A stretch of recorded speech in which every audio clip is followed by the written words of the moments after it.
that. I forgot when I start it that way. Does that actually start it live? Or yes, yes it does. All right. With that, greetings and welcome. I am Joffrey, and today I am joined by Vector Maximus and the Darkest Light, and we are discussing parliaments. Woo! I have been informed by the Vecchi boy that apparently they are much more in depth this time than EU4. Supposedly, we're not just calling everyone in and then throwing opinion boosts at them and then stealing their stuff without Yeah. them being able to have any say or opinions at all. It is no longer just give up 5 prestige, give up 2 legitimacy, give up 5 monarch points in order to make the vote pass. That sounds, but that sounds like it needs too much thinking. I don't want to have to think. True. Oh, We no. need more RNG. Yeah, you get the genuine political bargaining experience where you have to do pork trading. Pork trading. I don't know what that Have means. you never heard of No. it? Where you give concessions to various groups in like legislation. So say I want to pass a bill that funds a railroad. Well, I will throw in building a pork processing facility in whatever town or region you represent, despite the fact that that has nothing to do with my railroad. Because this way I get your vote. So that's pork trading. So it's so you're saying that they are stealing the parliament system for this game from Frostpunk 2. Good to know. Good to know. No, they're stealing it from real life. I just want to say, Frostpunk had an in-depth parliament system before Paradox did. nice to nice to see me in your most terrible time. I'm sorry. I'm sorry that well. No, no, Gamalt's sad. There's no Imperator. Oh my gosh, look, you can't please everyone. Oh my goodness. Um, hello everyone. Greetings and welcome. I'll put down the slurping for now. All right, let's actually begin. Oh, wrong click. This week we talk about parliaments. We have a simple feature with the same name in EU4, but this is rather different, as you will see. We've also gone heavily into the making this flavorful as well, and many countries have their unique names for the parliament, where there's the courts in Aragon and the Riksdag in Sweden. Oh yes, of course, Sweden. Sweden. A whole list of all the various cultural titles they've got for parliaments in the comments, in the dev comments. So that's fun. I like that. I like that. Big list of everything, all the unique names. Oh goodness. I have a feeling this is going to be a big one. Finally we get to see this tab. It's been a long time coming. But that's the last of all of these big government tab subsects, I think. Mm-hmm. We're nearly there. You couldn't read half of the Tinto talk today? I hope you read it properly and make me more interested in the game. Oh no. Oh no. Whew. Whew. All right. Let's go. Let's go, boys. Let's go. All right. Wait, Gamalt, are you not interested in... Are you not interested in request additional taxes? Is that not exciting to you? From one screenshot already looks better than Vicky 3. Oh, I didn't even think about that. No, Victoria 3 doesn't actually have a government system. It just has political lobbies. It doesn't count. Oh god, now that I've said that out loud, I think that's actually true. You don't have a government in Victoria, you just have political lobbies and they try to convince you to do stuff. Oh no. Oh no. This is very sad. Oh fuck. No, you have a government. It's just all the governments are the same. All the governments are the same and all they can do is is ask you pretty please. It's a matter of mechanics, not unique flavor. That is what we need. We need to fire all of the flavored, the content designers and make mechanic designers. I think. Yeah. Yeah. This needs to be the Hearts of Iron Parliament Chamber UI thing. Hearts of Iron has Parliament mechanics? Like 2 nations. Oh, okay. I barely think they count. I mean, Borgir. it has the U.S. Congress, which is like super easy, historically easy to get to support you 100%. Hot pocket pie lord. There's something about someone with a name like yours describing the burgers as Borgir. That brings a smile to me. The how many you want to see how many seats are nobles, clergy, Borgir, and peasant. Ask for larger levies. Okay, Parliament requests. So you can you ask these, or is this the Parliament asking? And then increase ties to subject. There's so many things going on here. If the debate passes, if it fails, but there's nothing saying what it. Oh, no, I don't. It's not saying next to it like what the penalties are, or the bonuses are. But it looks like this UI makes it seem like you would expect it to be listed there, but I don't know. But it's making a username when 14 years old. Oh, Johan does clarify this in the comments. It is guaranteed to pass if you have over 50%, because a simple majority vote. Okay. It passes. Good old-fashioned majority government. Because the percentage is what the percentage of the parliament is backing essentially whatever you're trying to do at the time. Well, like in Imperator Rome, Dark, you just gotta stack the seats, right? Just make sure that exactly. You gotta fill the entire government with the peasants. You gotta get the peasants in your government and then fill up the entire parliament with them. And then I'm sure that they will do everything you want. So funny you say that, because Johan, in I think the first comment he makes after the dev diary, says basically don't give the peasants a spot in the parliament. It's more of a headache than it's worth. Ah, wonderful. The poor people will just ruin your country. They will. They will, honestly. Just make sure to keep them out. It's not worth it. Yes. I do. As someone who is living underneath I lived under a majority government, and now I'm living under a coalition government.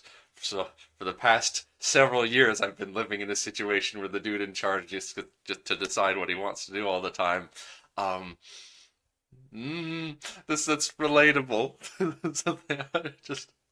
Just get a couple parties to do what you want, and then everyone else has to cope. In this case, I guess, yeah, it'll be, can you get the nobles and the clergy to side with you, and then flip off the burghers, perhaps? This time you're late. You've brought dishonor to your household, indeed, Eric, yes. You wouldn't instantly hear, how very dare you? You fool. But, okay, the one thing, the increased ties to subject. Oh, that's the benefit. Oh, now I'm figured that's what that means. If the debate fails, it's not showing what the penalty is, but it's showing what the positive is, at least.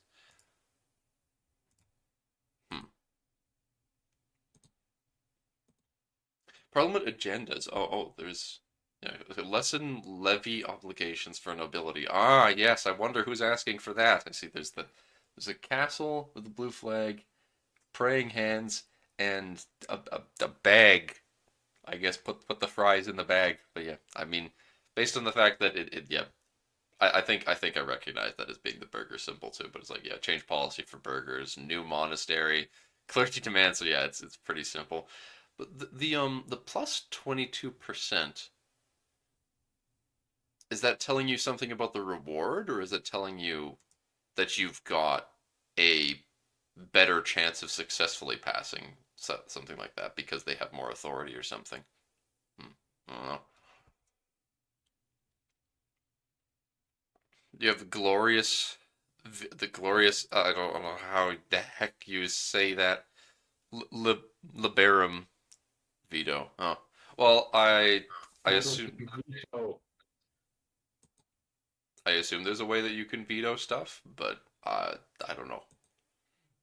I also don't know if the AI is actually capable of bringing up issues, or because you've got parliament agendas, but I don't know if they're gonna actually like force in any issues. We'll see. Was the button that sends the military to overthrow the parliament? Well, See, unfortunately, Eric, a bunch of them will still manage to get inside the parliament building, and then they'll manage to cancel your martial law with a vote. sorry, you gotta do it very efficiently and make sure that the peasants aren't armed or mandatorily militarily trained. Otherwise, they will in fact undo your coup very quickly. Very topical. What do you mean? What What are you world talking event about? this could be related to in a country called South Korea? Drac, I don't North know Korea. I can yap with Elon, but that does not change the fact that I don't know the first thing about Poland, and that's not going to change anytime soon, no matter how many times you say Slavic words in my general direction. But yeah, Eric, if you ask EU4, the button that sends in the military to overthrow the parliament, that's just that's a tier 8 government reform. You press it and you press the button, you lose a couple stability, and then you're a monarchy. That's how that works. First of all, there are 5 types of parliament. Though technically, you could argue that no parliament is a type as well. Oh, so there is such a thing as having none. Well, I am 6 okay. parliaments. I don't think the Chinese really had a parliament at this time. Really? They wouldn't have anything that would count as something like that as a parliament? They had an emperor and a court. Every government, every state gets a parliament. Johann's been for a long time now. It's just a question of what it's called. Oh, Okay. So they'll find something. so he's explaining that. So he's basically doing damage control over this wording where he says that no parliament is a type as well, because this implies that there are countries that don't have one, but there aren't. That everyone's got at least something. Fair enough. Age of Absolutism, tech will overthrow parliament. Yeah, you just research it, and it just instantly gets rid of it. You see, Armos, that would require the Blackfoot to be playable, and as we Fuck know, up. they aren't. Maybe there isn't a parliament. Maybe there is a no parliament. I thought that there was a parliament for every country, but maybe there is ones that don't have them. I would certainly not be surprised if, say, the steppe tribes don't have one, but also I wouldn't be surprised if they did. Well, anyone that has a lot of tribal pops, because they got tons of tribes. It's like, well, are you gonna have like, oh yes, you called the tribes to the parliament? Maybe. It would surprise me though. The Blackfoot aren't playable because walls. Shut up, Barry. It is the walls. The Maori had walls, but the Blackfoot didn't. Shut up! The South Dakota natives are playable. They didn't. I doubt they had walls. I doubt they had might have. walls. Um.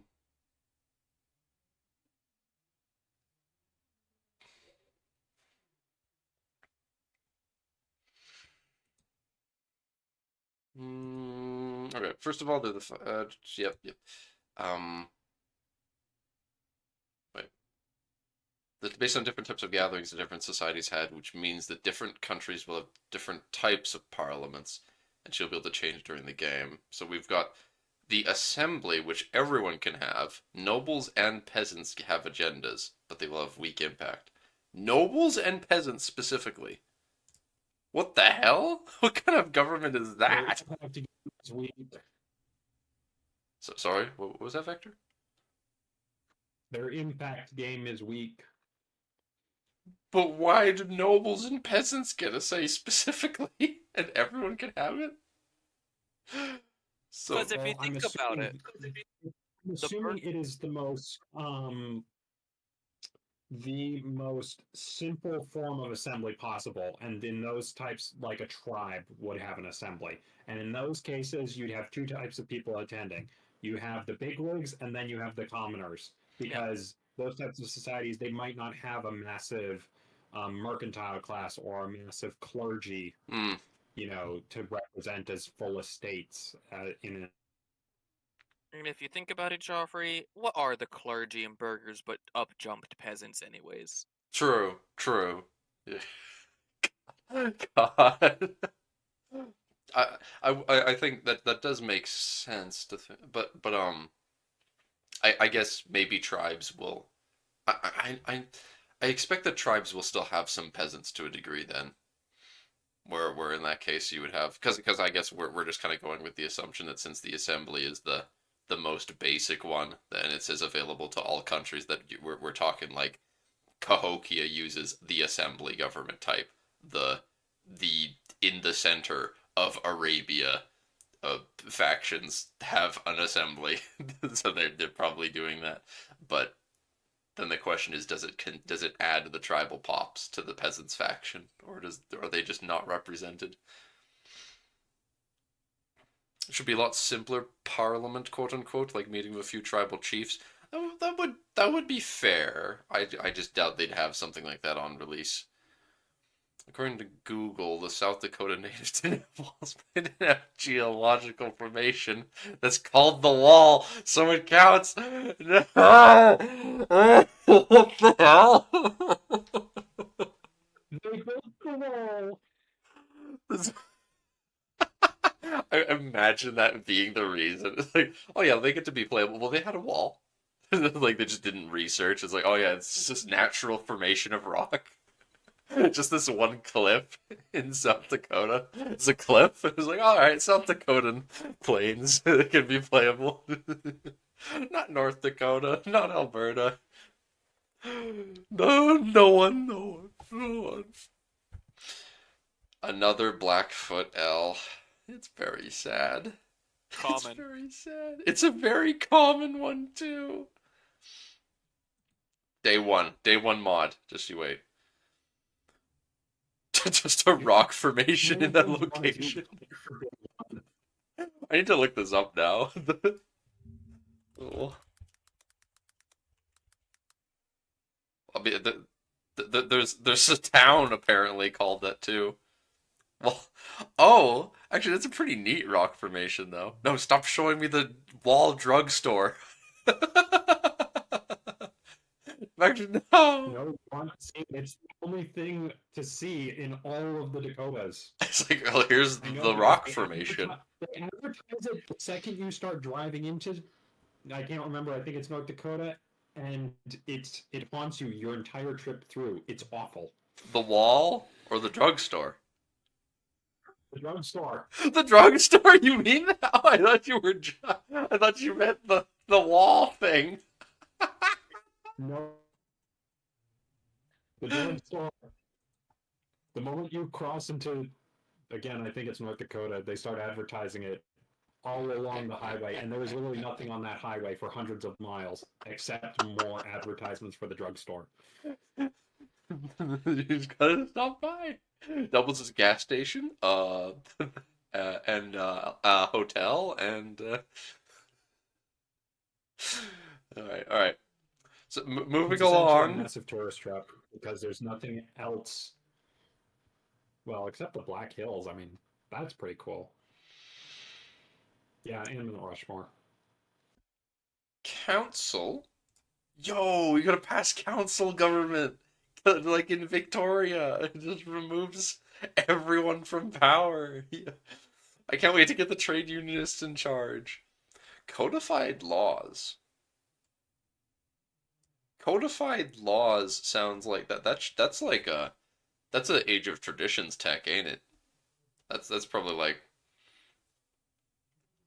as because Age of Traditions is like that's the beginning of the game one that most people are basically finished, and it's got like feudalism, codified laws, and something else I don't know.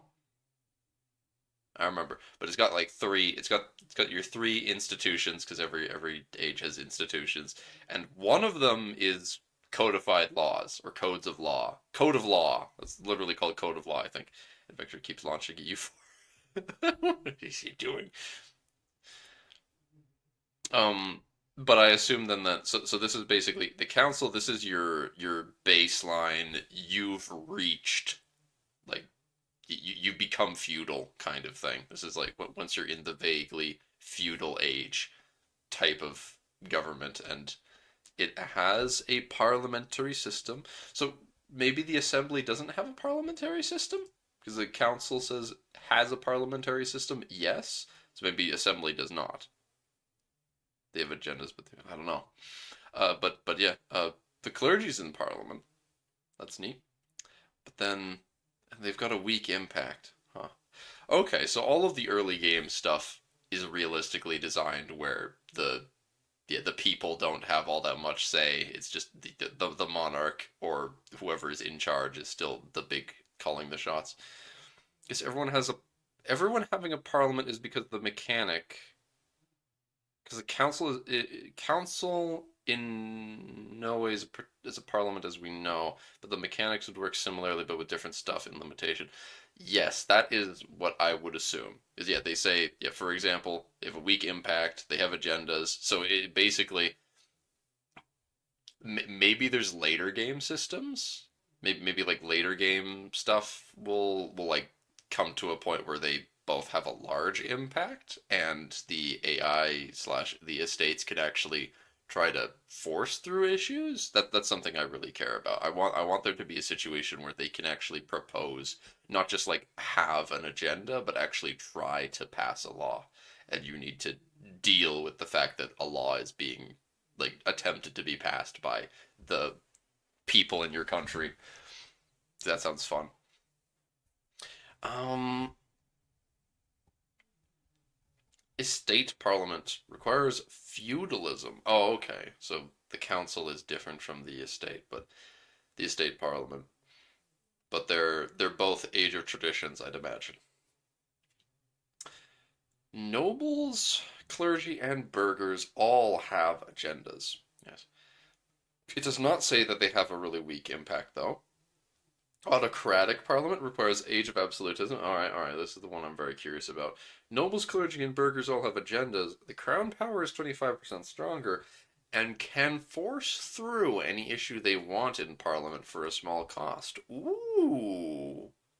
Okay. Okay. I can't remember. Crown power does a lot of shit, but I can't quite remember everything it does. It's kind of just the thing that affects a lot of shit where you just want this value to be higher. I think I don't remember there being any negatives to having high crown power. And constitutional parliament requires absolutism as well, so it's the opposite.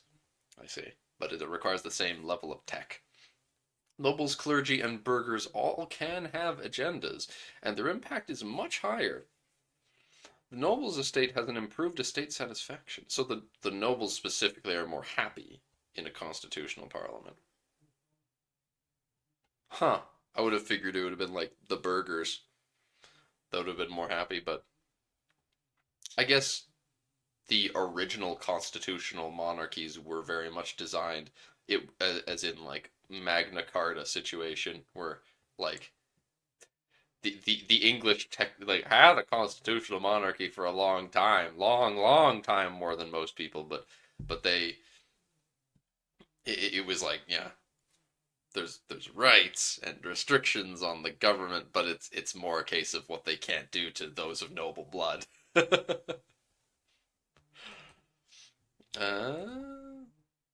okay, that's all the different types they're gonna explain. Are there any others or? There are five types of parliaments. So this is all the types of parliaments. Perhaps there's unique version because there's unique names. Maybe there's different unique versions of them that have different modifiers as well. Or maybe that's something that's going to come in DLC. We'll see.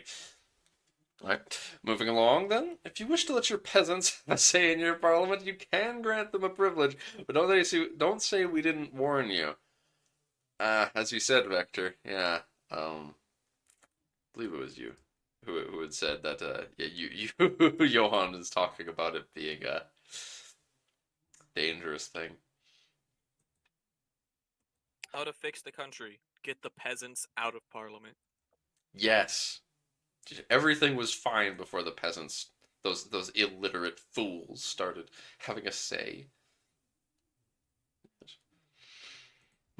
Calling a parliament. If you are able to hold to hold any type of parliament, so not because not all of them have a parliament. I guess like the assembly doesn't. It doesn't sound like. You can call them as long as it's been at least 5 years since the last one. Okay, like you call the diet in EU4. Okay. If you don't call one for a decade, then the estates will get less and less satisfaction for each passing month. So you can do it every 5 years at maximum, but you've got a grace period of 5 odd years. Yeah, you can. Every 5 years is as frequent as you can call the parliament. You can put it off however long you want, although theoretically, eventually, that's going to cause problems if you put it off indefinitely. And then there will be something to force a parliament. Because they don't start to get unhappy until 10 years. So, and it slowly starts to go up from there. So, and I imagine once you call it, they probably stop being unhappy. Or maybe it at least goes away and starts to lower. We'll see. We'll see in time. When you call a parliament, you get a choice of where the parliament should be held. Ooh! You can always hold the parliament in your capital, which will give a small boost to centralization, but you also have the option to pick another location. Usually you can pick any town or city, but there are countries that can hold a parliament in rural locations as well. Very wholesome. If you pick a place that is not the capital, your country will become slightly more decentralized, but that location gains a nice bonus for the duration of the parliament, which lasts about a year. Temporary mini capital that prospers. Monthly prosperity plus 1%. So about half a year. So like you'd get 6% prosperity. Monthly development. Tiny. Yeah, it's all really, really tiny. But local proximity source. Huh. I'm very curious how much all of these little modifiers would actually impact the game. Because we don't yet know how long half a year in game feels. Because the game's going to be really fucking long, but we don't know whether half a year feels like whether half a year in EU5 is going to feel like half a year in Victoria 3 or half a year in like Crusader Kings.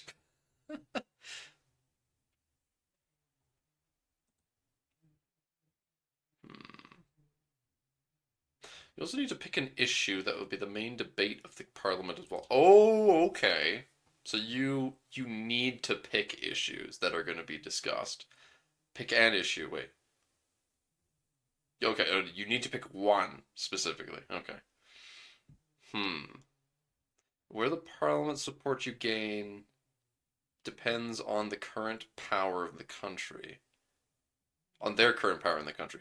So if you pick, okay, so establish new hunting grounds. That is a plus 44% because the nobles have a lot of power. And this is, wait, or is that a peasant thing? The sword and pitchfork is peasants, I thought. Yeah, the sword and pitchfork is peasants. Yeah. The blue, this is the nobles down here. Fund farming estate. So the peasants in whatever country this is, they've given the peasants power, and now no one has any authority except for the peasants. Damn, that sucks. Because there's so many peasants. Yeah, sucks to suck. In V3, you just go max speed anyway because you do the same thing every game. You don't need to think, shush, Shush. You see, Raska, I said half a year in Vicky 3, meaning it as in Victoria 3. Half a year in Victoria 3 is like really short and has no impact on the game. And then I suddenly realized, wait, but Victoria 3 is the shortest game, so it's supposed to be the one where half a year is the most important and you do the most thinking in. And I'm like, oh damn. And then I realized, yeah, in half a year of CK3 I do, yeah, many times more thinking than I do in multiple years of Victoria 3. But Victoria 3 can't afford that because it's a short game. Oops. So, establish new hunting grounds. Officer list. Oh, expand officer list as in then, like, allow peasants into the officer corps. That's interesting. Promote members of the burghers, expand mining operation, expand forest exploitation. Good on you, clergy. All my homies love the clergy doing forest exploitation. And, yeah. Promote castle cost. I have a feeling that, okay, I have no idea what established new hunting grounds would do, but I can there's ideas like expand officer lists. I can imagine that having impacts on things like army morale recovery being better, and maybe it would affect your army tradition negatively for a bit, but I don't know. But things like fund farming estates and promote castle cost works, I can imagine these have a very direct impact. I don't know what all the others do mostly, but like these probably fund farming estates sounds like something that would just create a building, but I imagine they're both things that probably just like decrease the cost of building certain things, like like promote Yeah, that would make sense. promote castle cost. This is like the issue you push through when you want to be like, oh, I want to build a bunch of castles because we need to defend. I mean, I guess expand mining operations and forest exploitation. Now that I say that, these sound like things that would, if you pass those through, would make it cheaper for you to. Perhaps that makes it cheaper for you to build things that, like RGO buildings. They think buildings that give you resources of certain types. So cheaper to build forest industry buildings or mining stuff. Well, we'll see. We'll see in time. Oh no, we're gonna get one of them right away. All right. The issue picked. Wait, crown.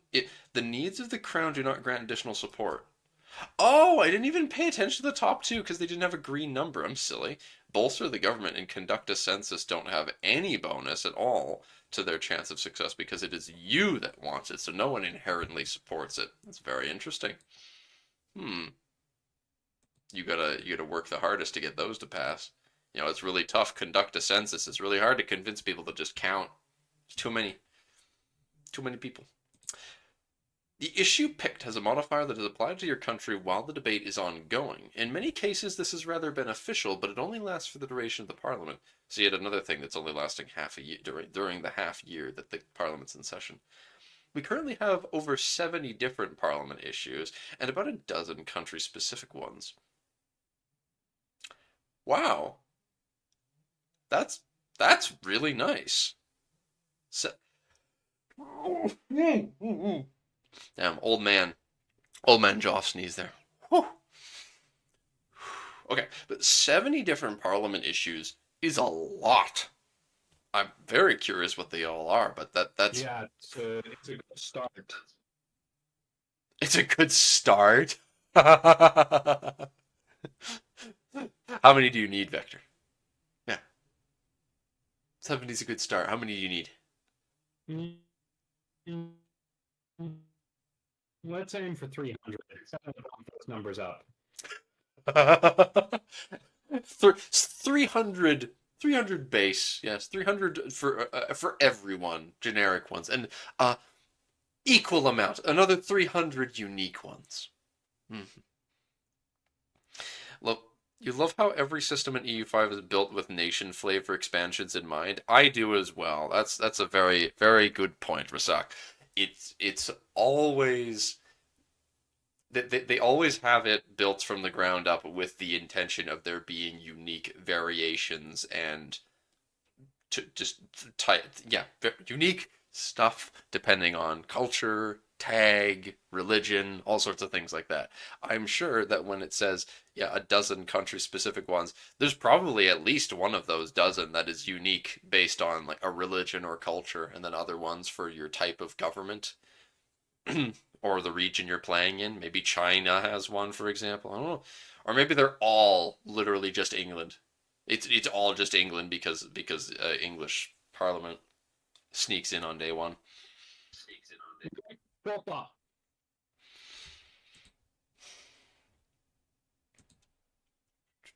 If you fail to get enough support in Parliament, there will be a drawback, which is usually hit to stability. Oh no.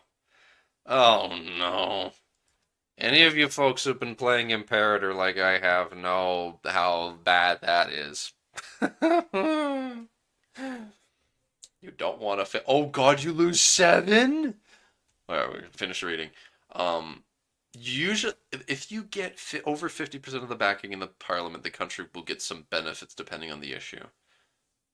Over 50%. So if you don't have 50%, it's still possible to pass. So it's just a chance. If you don't have 50%, there's a chance you'll succeed. But if you get over 50%, it's guaranteed. Alright, fair enough. And then you get a bonus if 50% backed you. So that's what you should aim for, is trying to convince over 50% of the government to join you, and you'll get a bonus. If the debate passes, okay, wait. So while the issue is being debated, you get plus 0.5 progress to defensive. I like that. So you, yeah, anytime. There's a lot of ways. This is something I like as Rasak was saying, with how all these systems are built with nation flavor expansion in mind. I really like how much national values are involved in so many aspects of the game, where there's just all the different choices you can make will influence your country's direction. And so you've got defensive here.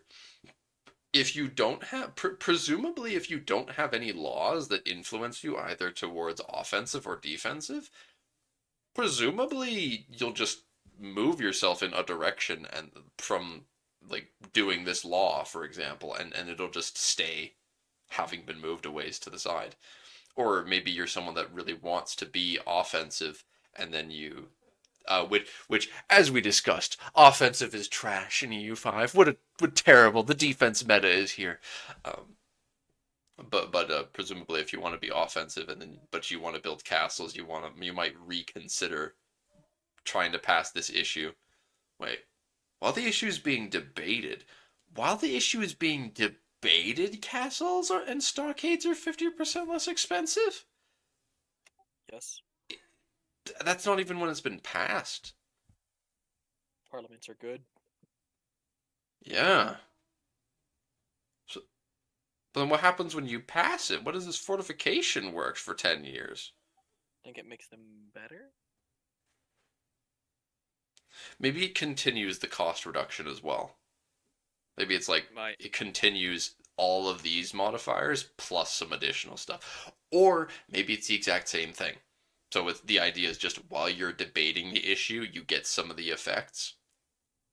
And then like fortification works for the next 10 years. It like if it passes, then you get the full effect. So you get like maybe it's a full 1 progress towards defensive monthly, and the castle cost and stockade cost stay as well, but it also increases like fort defense and reduces maintenance and shit. If the game is built so you can mod in / add more values with expansions and then change stuff to enact it, endless variation potential. Yes, I do believe so.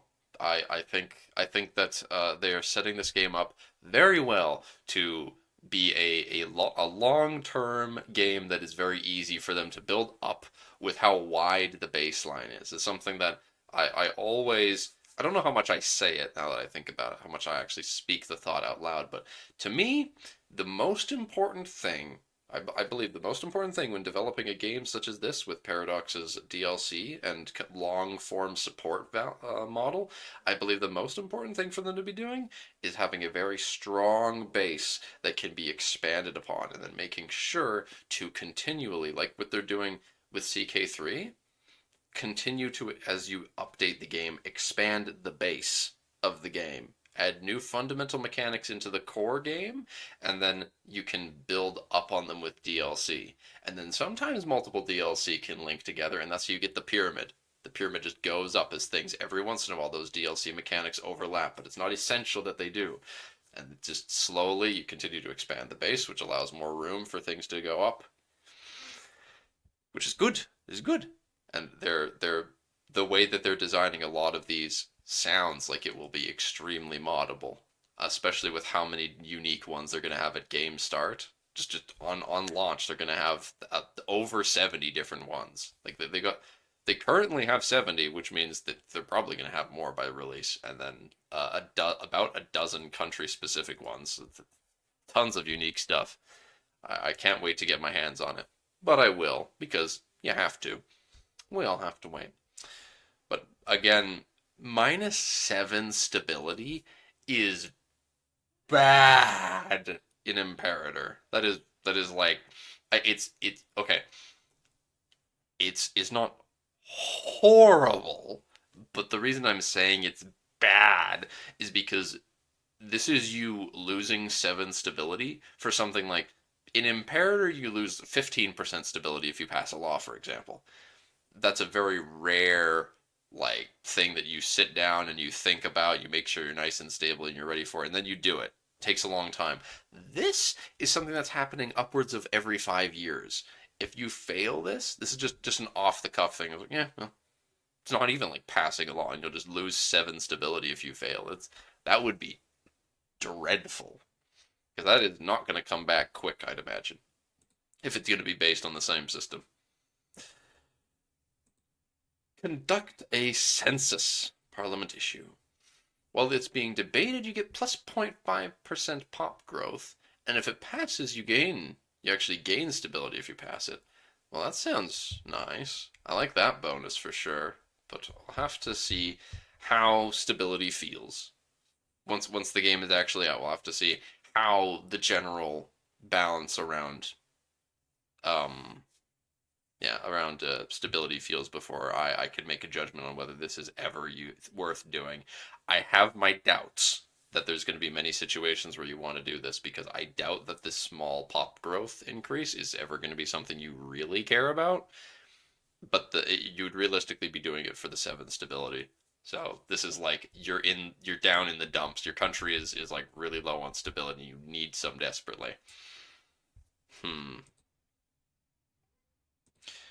In those days a decree went out from Caesar Augustus that all the world should be registered. Parliament support? What is Parliament support then? You'll always have a base support from your current crown power, which normally will be rather low unless you completely cripple your estates. So the crown power directly impacts how much. That explains then why, when looking at these numbers don't add up to 100%.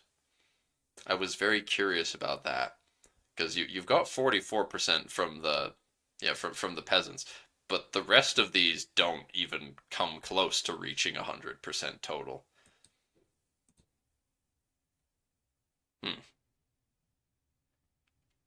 Then you also have the potential support you get from picking an issue. There are also some government reforms and/or advances that increase the baseline support. Sounds like it's probably pretty easy then for you to get well, I guess no, I can't say that. I'm still thinking about that example they showed us where the peasants have 44% power, which is a lot. So it's like, realistically, if anyone in your government has that much power, you could very easily just pass anything they want. But how do you increase the support during a parliament then?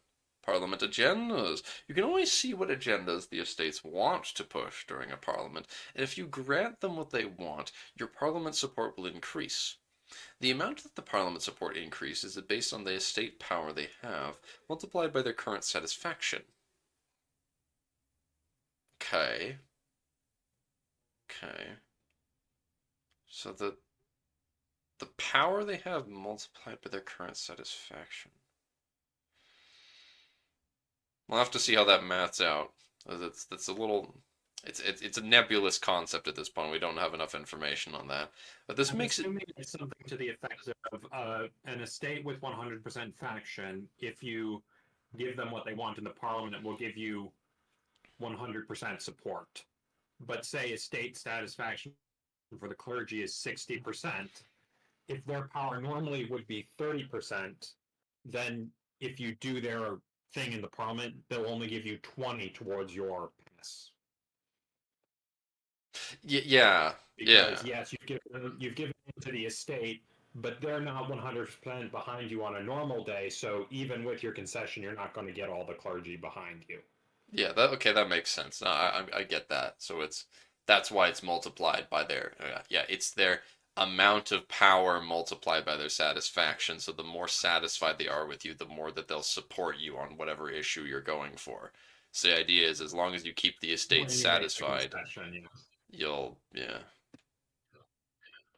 presumably. Whereas, of course, an estate where they have 0% satisfaction with you at all, it doesn't matter how many concessions you promise them in the parliament, they're never going to give you anything. Rasak, as you're saying, probably more like 20% for any estate in play. I highly doubt we're looking at a situation where it's going to be they're all roughly 20%, because it's going to be, there's going to be a lot of factors that change, but I'm sure you know this. There's going to be a lot of factors that change how much power a given estate has. Parliament agendas. Do we read this already? You can always see what agendas. The monthly support increases, yeah. Okay. This makes it beneficial to keep estates happier than the minimum levels if you wish to rely on them in Parliament. Okay. Just keep doing things that make them happy and they'll support you, and if they support you, then your country stays nice and stable and you pass laws and it's nice. Or, well, pass Parliament issues. I don't think you need to ask for their permission to do laws. At least I don't think so, which is a little weird, but we'll see. These agendas now... I'm so dumb. As soon as I'm like, I don't think they get to impact your law changes, though. Huh, that's weird, but we'll see in time. And then immediately the next line, oh, these agendas include law changes. Changes in societal values, privileges granted, and more. So, well, that's just curious. Does that mean that the nobles just inherently want you to be defensive? Surely not. But how is that sort of thing determined? It's like, what? Are you going to have an estate? Is it like the nobles are always defensive, and then, like, what? Who's always offensive? Like, they can't be. Necessarily, but I can see the logic of it being more frequent, because I imagine the nobility would favor things like rights to make their own fortifications, build up their own castles, decentralize the state, that sort of thing. And that does lend itself more towards defensive than offensive. That's fair. Yeah, it's just the question then comes to mind of how if the nobles literally are always defensive, then that just makes being defensive focused even more like powerful. It's like, surely there isn't any estates that are just, well, I guess, but then the clergy's always going to be focused on not innovation, whatever the other one was. So maybe. I don't know. It's tricky.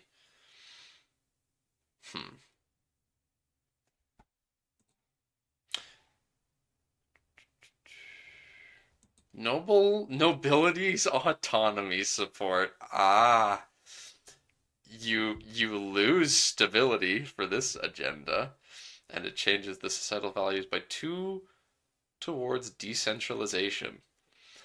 Okay, so yeah. Nobles would want defensive and decentralization. I can start to see how this would work then.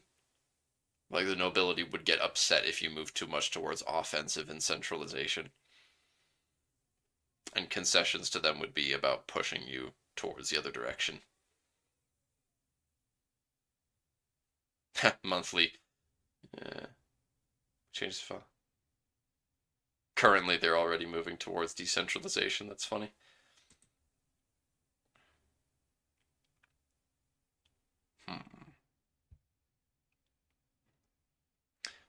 Parliament requests. You can also use the Parliament support immediately during a session and get a request fulfilled, but that will reduce your support by 50%. Request additional taxes. Yeah, we saw those buttons at the beginning of the diary.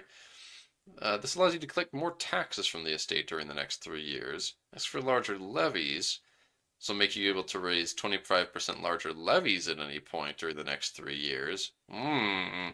That's a tasty one. This is essentially like King Charles I kept going back to Parliament asking them to raise more taxes for his silly wars. Eventually, Parliament got tired of it and said no. And then he was like, well, fuck you, I'm going to find money other ways. I'm going to dissolve Parliament and rule like an absolute monarch. Ask for law changes. This will allow you to change laws at a much reduced cost of stability during the next 3 years. That's also nice. Okay. And then prepare for war is its own one that's different from late raising levies. You will get an insulted casus belli on a country of your choice within diplomatic range. Excuse me? What? Huh. That's interesting. So it's a way that you can, without spying on someone, just make up an excuse for war. It's a shitty one because insulted isn't great. Yeah, make up some shit and go to war. This is good for if you don't like if you're not able to spy on someone successfully. If someone's resisting your spying attempts. Because I'm pretty sure you can just spy on people and fabricate shit normally. Then again, you can't make up insulted. Yeah, it's tougher for you to get insulted or just like to get casus belli in general because you need to find an excuse to get one, and it's only so often that you can get an excuse. And even if you do this, so you prepare for war, you call the parliament, and then you do favors for your estates, and then you ask them to give you an excuse to attack someone near you. Being insulted and using an insulted casus belli, it makes it much more expensive to take land. So if you're wanting to conquer someone, still not going to be the greatest. But we do that is why obviously everyone needs to, like me, join the diplomacy meta, because diplomacy allows you to make to fabricate claims. So of course, using any of these requires you to probably have to pick an issue backed by a powerful estate and probably accept an agenda or two. Yes. But asking for larger levies, yes, raising 25% more levies at any point during the next 3 years sounds very tasty indeed if you're about to fight a big war before you have professional armies. I can definitely see I can see all sort of stuff like this being the sort of things that you're having to very carefully consider in your tactics. Like, all right, I need to early game. This is my opening move. I need to do all of these favors for the estates, for these estates, so that I can get them to let me prepare for war to get a CB against this person because I'm gonna vassalize them. Which allows me to do this thing. I would not recommend hovering closely to 50% if you really want an issue to succeed, as there may be events that could reduce it happening. I see. Tricky. Tricky indeed. Parliament seats. We have 2 more things influencing parliaments that might be of interest as well. There are 2 special buildings that can be created that are counted as parliament seats, which give extra significance to that location. One is an urban parliament seat that the burghers can ask for during parliament, which grants a significant permanent permanent power to the burghers in a town or city. The other one is a rotten borough. What the hell? What? It's a Vic 2 thing. A rotten borough? Yeah. It's also a thing in EU4. You can get events for your parliament seats to become rotten boroughs.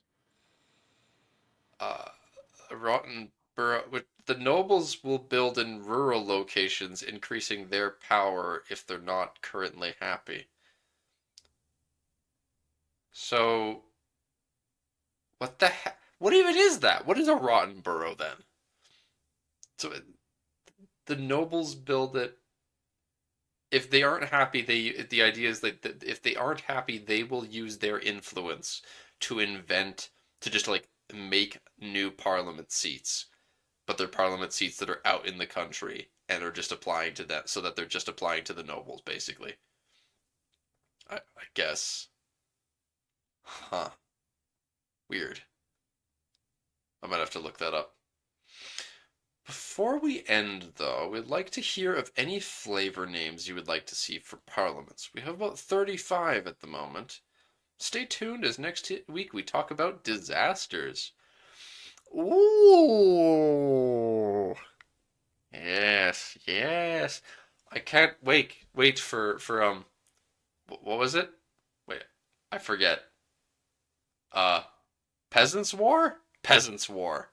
I don't know. There's some there's a couple ones that are just like the generic things that you have happen to your country if things are shitty in EU4. I don't remember their names. It's been a while.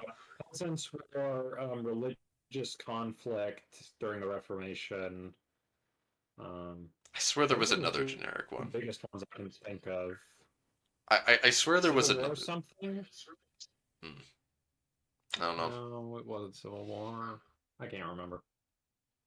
There Peasants War is the big one. Yeah, I thought I remember there being one that basically was the words like time of troubles, but it's not actually the time of troubles. Time of Troubles is the unique Russian one. Yeah, but I was pretty sure there was a generic one that had a very similar name that a lot of people will have happen. Tax collection interruptions, the silly farmers. Yeah, that's the worst disaster right there. The peasants are interrupting my tax collection.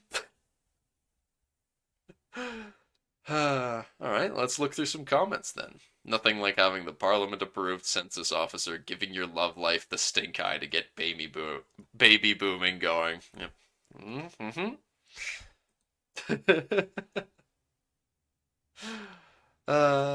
Don't see the parliament type that allows for agendas for all four estates. Give the peasants the privilege.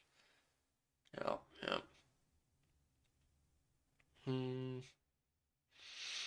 Oh. Here's the names. I like names. Upstalboom. Sobor. Landtag.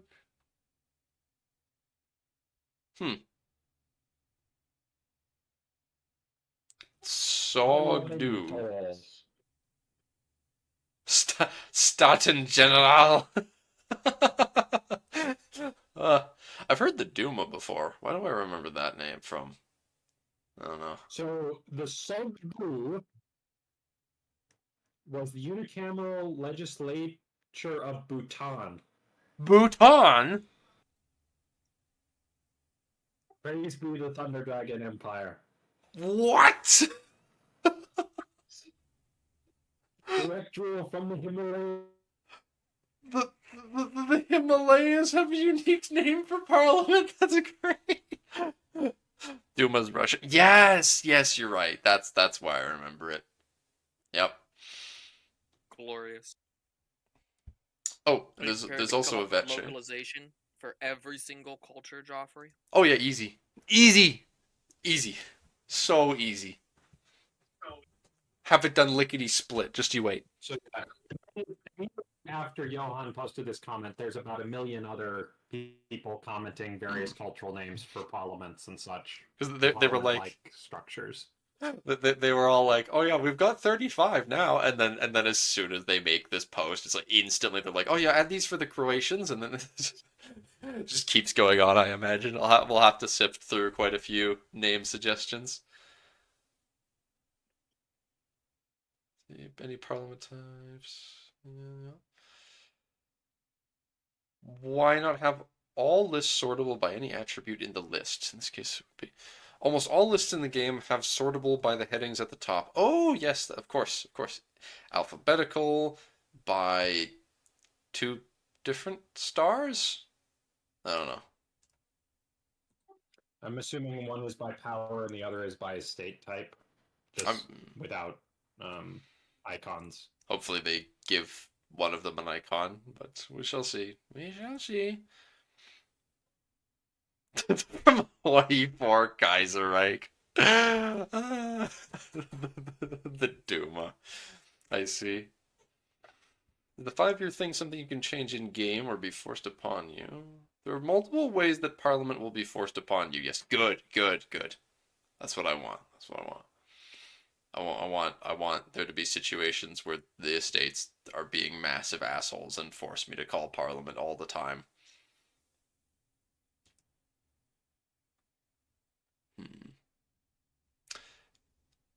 But yeah, no bicameral.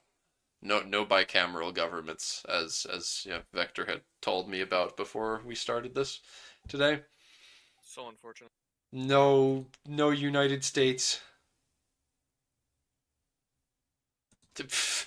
Bicameral governments with an upper house is more of a Vicky thing. Yeah, how ironic. That's more of a Vicky game thing. Yeah. Well, let us know when Victoria 3 has the actual governments. Okay.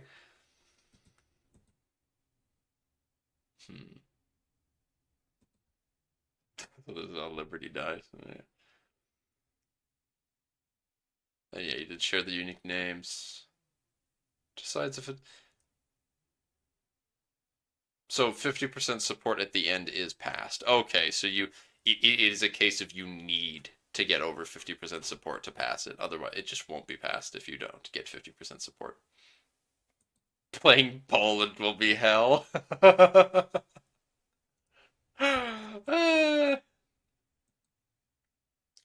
big. Later, power problems becoming more powerful in certain regions. I'm not sure if it's one of those things where game balance. Parliament of the French Revolution. Is there any way to represent the shortening the minimal time between calling the Parliament? I'm not sure because yeah, the game balance is going to be important. And if there's situations where you can just be like, all right, the Parliament's going to be getting called all the time, that could be very powerful because it gives you bonuses. So tend to go after a while. Tend to after a while always go for the capitals. You personally like centralized country. You can't get the troops. Plenty of times I've called Parliament and went, fuck this, I'm not giving them this for their support. Like that. Can an estate try to force a law? There are agendas and issues related to it, okay? Why aren't elections a thing? Like full-on party system?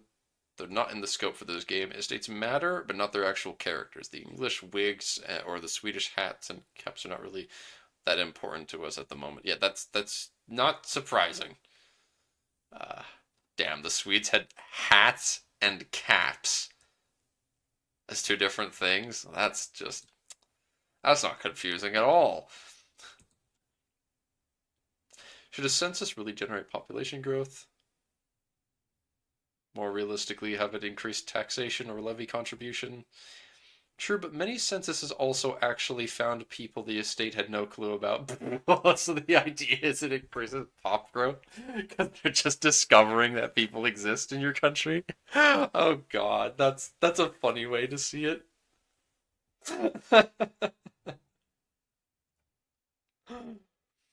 Hmm.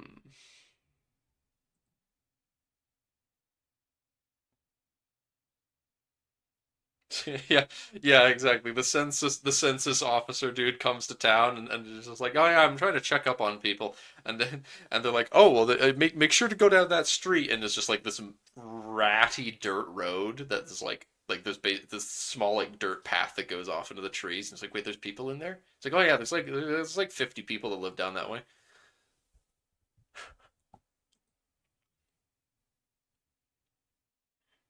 Hmm.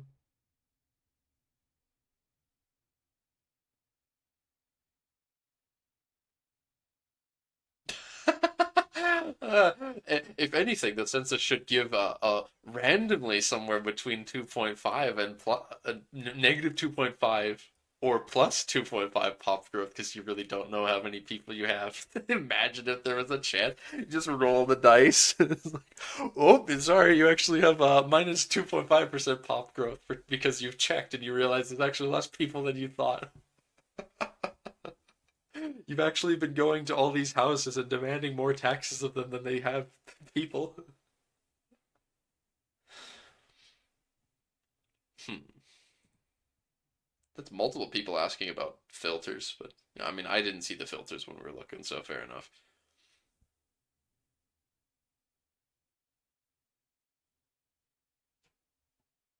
Will we have a 2 weeks drought on the 25th through 11th, or will we sneak in some extra Tinto talks? If he's able to, he'll sneak some stuff in. He's going to have special Christmas and New Year's gifts for us. Aww. Johan's gonna have a Christmas gift for all of us. Is it in danger of being too easy to ask the parliament to get a CB just by asking the parliament? And what are the restrictions on mechanics around this? Though this is 100 times better than fabricate claim. So you can do it every 5 years and empowering your estates for it. Yeah. Yeah, that's fair. You can do it, but you can only do it once every 5 years, and you have to empower your estates for it, and it's at the opportunity cost of having empowered your estates to do that as opposed to something else, because you may have empowered your estates to get an insult CB on someone that won't even let you do all that much to them. But they can call their parliament and ask for more levies. You can't.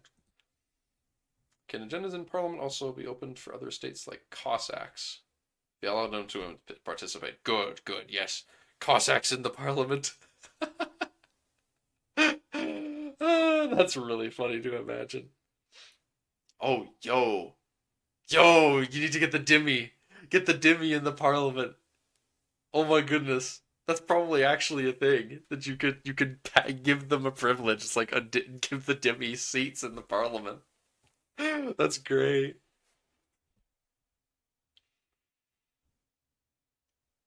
So it used to be that you could call the parliament more than every 5 years, but playtesters complained it was too much busy work. Okay.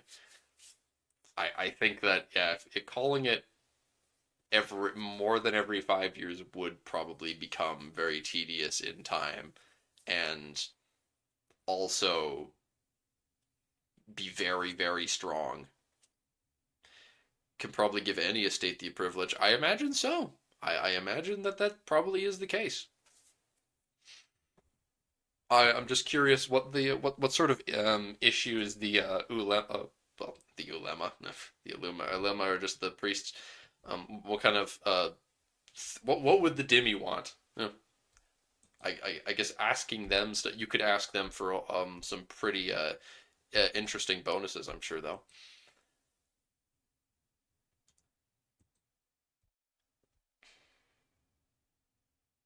Hmm. Can tags with tribal and horde governments have autocratic and constitutional parliaments?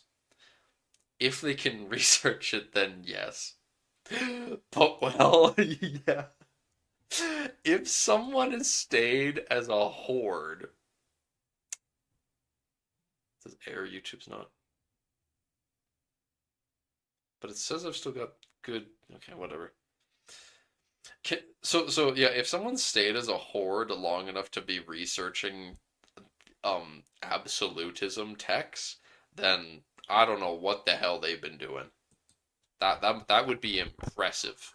She managed to get that much research, despite being a horde or a tribe. If I'm correct, in the National Archives, I get double check. Yeah, okay. Happens when the location of the parliament is held and gets occupied. if the location of the parliament is being held and gets occupied, the parliament ends. Yep, makes sense to me.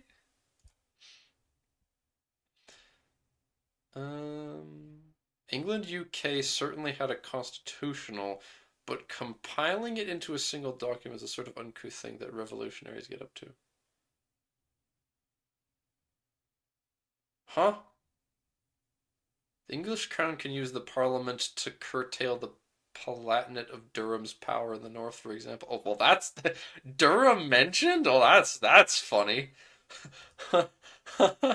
It's been a long time since I've heard anyone mention the existence of Durham. Wow. Funny it's kind of funny to me they didn't make Durham a vassal. It's kind of sad. I wish they did.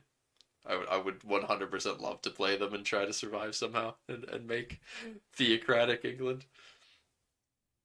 Big angry clergy in the short term, but probably long-term benefit. Interesting. But what the heck is... So they're saying England, UK had a constitutional. So this is making it...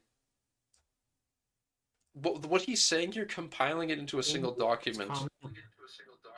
England and the United Kingdom have one constitution, being that it is the compilation and compounding of generations on generations of law and legal rulings, because it's a common law tradition country. Yeah. It's not like the United States where we have the big constitution. So instead, the United Kingdom / England's constitution could be more imagined as 1,000 documents, all interlocking and intersecting royal decrees, laws passed by Parliament, charters of rights, other such things, which cumulatively become England's constitution. Yeah, that makes sense then. I wonder what England's actual government type would be. What kind of do they just have one of the standard early game autocratic ones then? And it's just the idea that England has extra flavor? No, they probably don't. I don't know. I'm curious. Magna Carta has been a thing for over a century at this point, so I would, yeah, but the question is, does that mean that England just starts the game with a constitutional parliament, or not? Because he's being vague about it here. He's not like answering the question. Some sort of parliament. Well, everyone has a parliament. Again, but like, what kind of parliament do they have? I don't know. It didn't answer the question. If it gives power, players will try to call it every moment possible and get annoyed. This is true, Rasak, because yeah, if you do if you have an option that will give you power, they give you some strength, then players will attempt to do it constantly, despite the fact that it's going to give them drawbacks, and then they will proceed to complain about it. Because they fucked themselves over, and they'll be upset about them doing that to themselves. The first modern constitution was the American one, despite other countries having kind of similar laws, just them not being in a constitution. So I can imagine then, Armas, perhaps England is going to, for example, just have the constitutional parliament type, and that they're just gonna, again, because they've made it a very broad. They've made a very broad label. So they're probably going to start them with a constitutional parliament and be like, oh, super unique, guys. Look, they have this. Other people don't. From the beginning of the game, but there won't be unique ones, presumably. Hard to say. They might they might have a unique government reform that's like, oh, the HM's government or some shit. I don't know. Maybe that wasn't even that wouldn't even be applicable yet. That doesn't sound quite right. That sounds like it would be that That sounds like it doesn't fit the time period. Is Parliament size abstract? Can it be modified somehow? Johan's question of size? Like, this Metz person asking if the Parliament size is abstracted because they didn't mention anything about size. There is nothing that's like, oh, how many seats in Parliament you have. It's just how much power. It's all manipulating the abstract concept of how much power in the Parliament do people have for the sake of simplicity. Apparently, the second constitution in the world was the Polish-Lithuanian one. I would imagine, yeah, that the Polish would get a constitutional monarchy earlier than other people somehow, but we'll have to see how that works out. In my own planned mod, our own not Polish people are gonna have they're gonna have an ability to get a constitutional monarchy early game if they survive a disaster. A disaster and a civil war early game. They get taught what a constitution is. Besides name, does anything else get changed? Privileges, power of the estates, laws. Okay.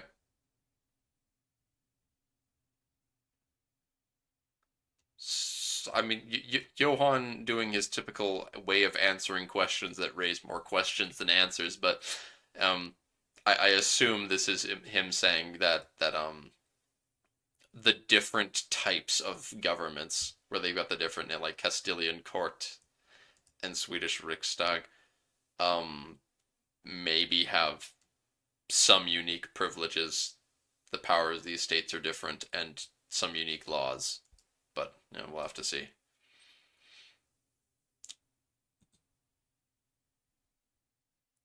Uh, the I like yeah. What are the benefits and drawbacks of getting the peasants into the parliament, other than them stinking, of course?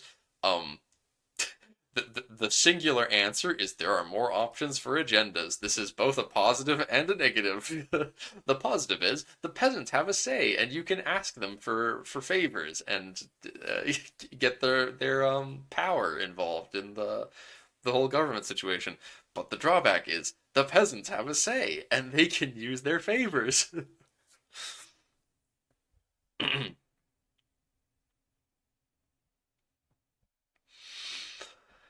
Ah.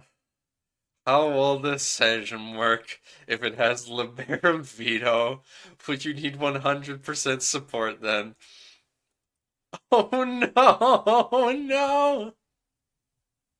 No! Imagine! Imagine if the Poles, the unique Polish government, you need 100% support to do literally anything. Do it. Do it. Now change it from haha to yes. Yes.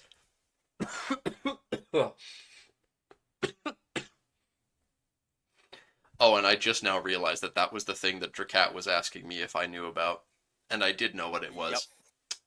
That was the thing he was asking about, but it was Drac, and he was saying weird Polish words at the beginning of the explanation of the question, so I didn't recognize what the Liberum Veto was because I didn't even read that name.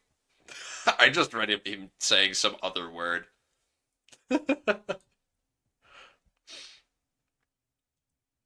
And the funny thing is that I knew what that was, and it's not even because I talked to Elon, because I looked it up on my own. Giving everyone a veto, what could possibly go wrong? I don't just yeah, a few things. That's one of the most fun tangents of just like rabbit holes of things I've researched in a long time when I heard about the Liberum Veto and just looked into it and realized how many times people in history have taken advantage of it by just bribing a single member of the Polish parliament and just stopping them from doing anything. And then you try to get rid of it, and unfortunately, that gets vetoed. Well, actually, they got rid of it without it being vetoed because they just invented another. They invented another. Like the rulers of Poland just invented a new chamber. Basically, they just invented another place, and they're like, okay, So that other chamber still exists, but we're going to just make all our actual decisions here. Those people don't actually matter, but they still all get a veto. It just doesn't actually count for anything. But the problem is that like by the time that they made that reform and had like the king and the council had an actual chamber where they could make decisions without everyone vetoing shit, then Poland got carved up. Like instantly after that. So, Russia feedback today? I'm sure, why not? I think there's not a whole lot more left to be said about this. Oh, how do parliaments work? Nah, yeah. Personal unions, it just works for what individual country, yeah.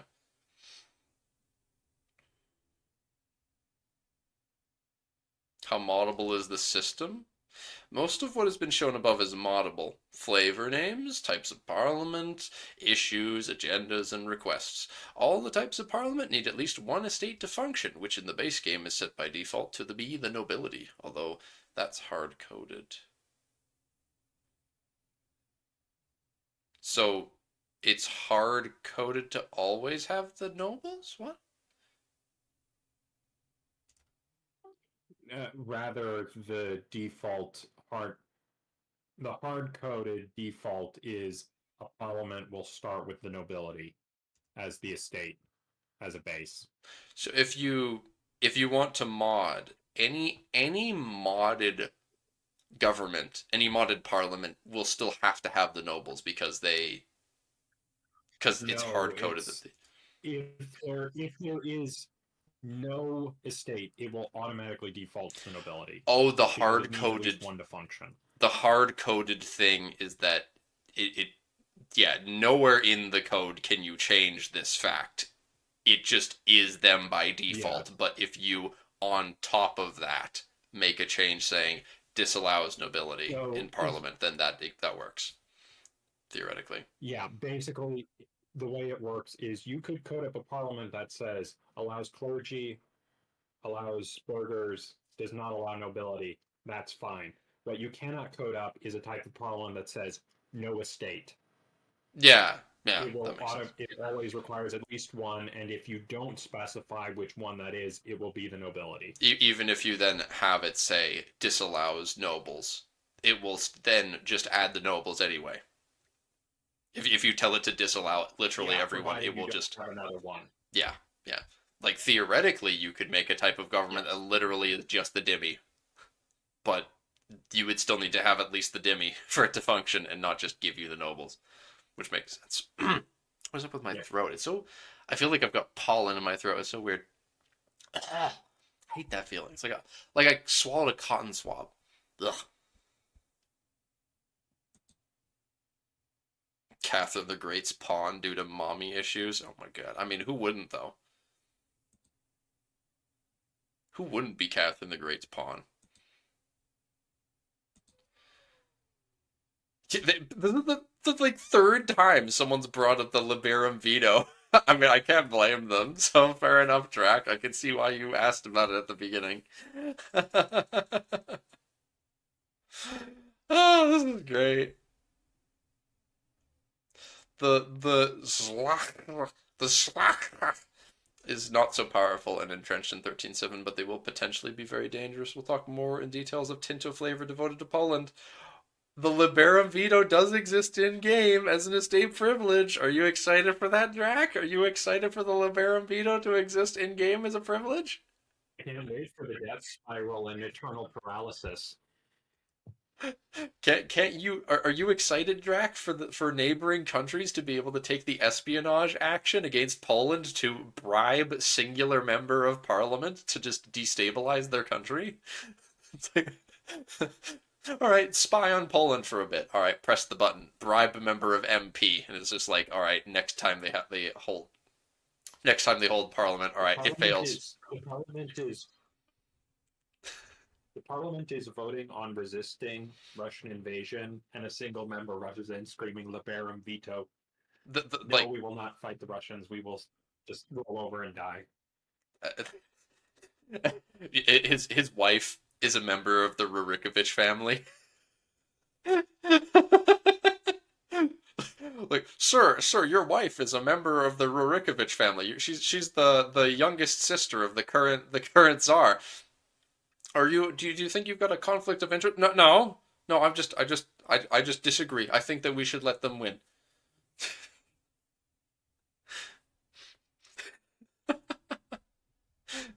Bribing MPs before anyone else. Based Poland. Drac, based Poland. Drac, your country indeed has the unique distinction of inventing bribing ministers 300 years before it was cool. No, bribing people goes back all the way to the Romans, if not earlier. Oh, they invented it for the It's a Middle proud Ages. story tradition. It's, I mean, like, obviously it was around before then, because any time, like, you could bribe people in fucking Athenian government, I'm sure, but um, you know. In any case, let us move on to the Russian feedback for closing this out. The mega thread.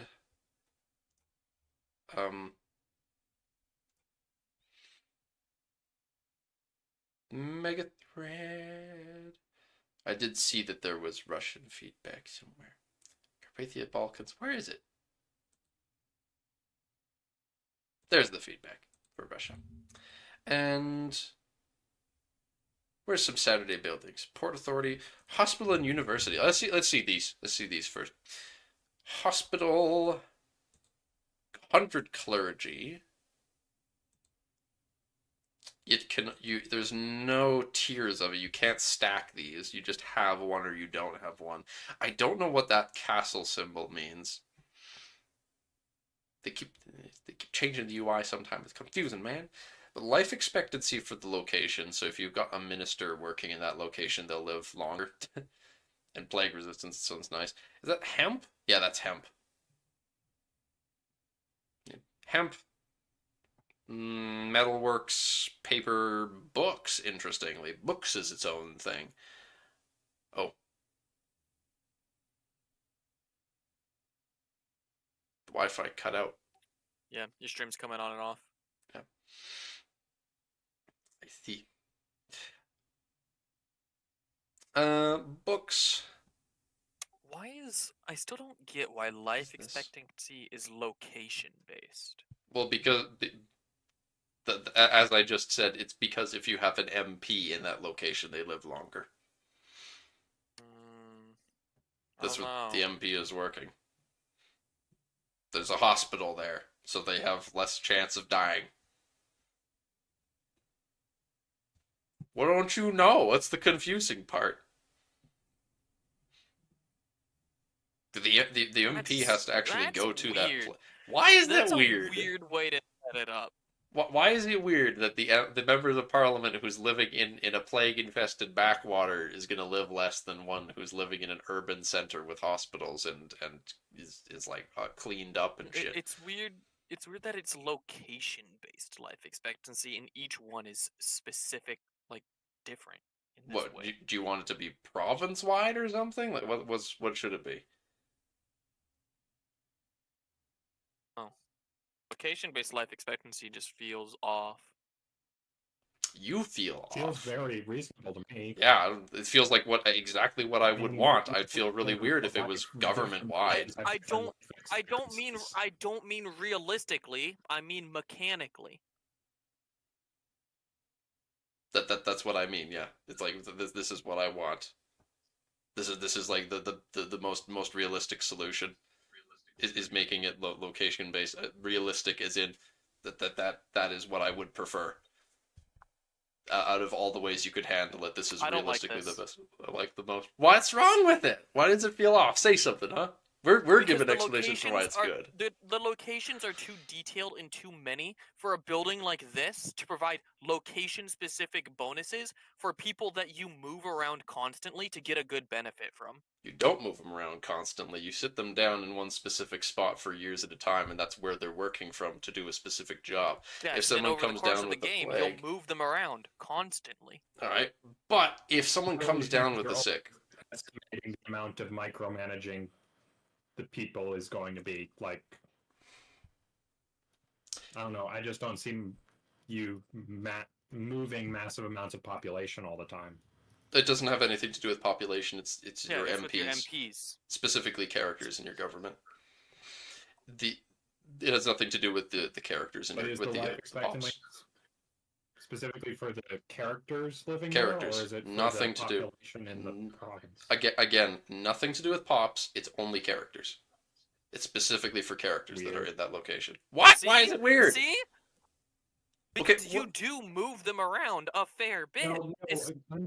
No, what I'm saying is weird is I don't see why it wouldn't just affect the pops in the location for the same reason it should affect characters. because pops don't have a system for dying of old age. What would life expectancy do for pops? Would be cool if they had it. So probably a decreased death rate for pops, because most games like this do have natural pop death. But the thing is that the birth rate is higher, so that you rarely ever see it. Like in Vic 3, there's a thing called mortality, Mm-hmm. which kills pops. And you would, in Vicky 3, you And- reduce the mortality with something like this, but Yes, and you reduce mortality, for example, like safer work conditions is one. But in mortality is different from pop growth. alright. So the reason that I think that, for example, if you've got a hospital in a location and that location is where an MP of yours is working from, I think it makes sense that it affects that specific location that any MPs are working from. As Gamal, well, Eric is saying, yeah, if I'm living near a hospital, I live longer. So if you build it in your capital, all of your members of all your characters that are living in your capital will just live longer because they're living near a hospital. If you send an MP to go work on the fringes of your country where there isn't a hospital, if they would normally die without a hospital, then they're not going to get that extra lifespan of I have one, so I don't die of this natural causes thing that would have killed me. I don't get that extra health from living something. While I can understand stacking life expectancy in your capital, because most of your council or MPs are going to be working outside your capital, I don't see the point in putting these across your country, at least for the sake of the life expectancy. I mean, realistically, you don't care about the life expectancy of your ministers as much as you care about the plague resistance, but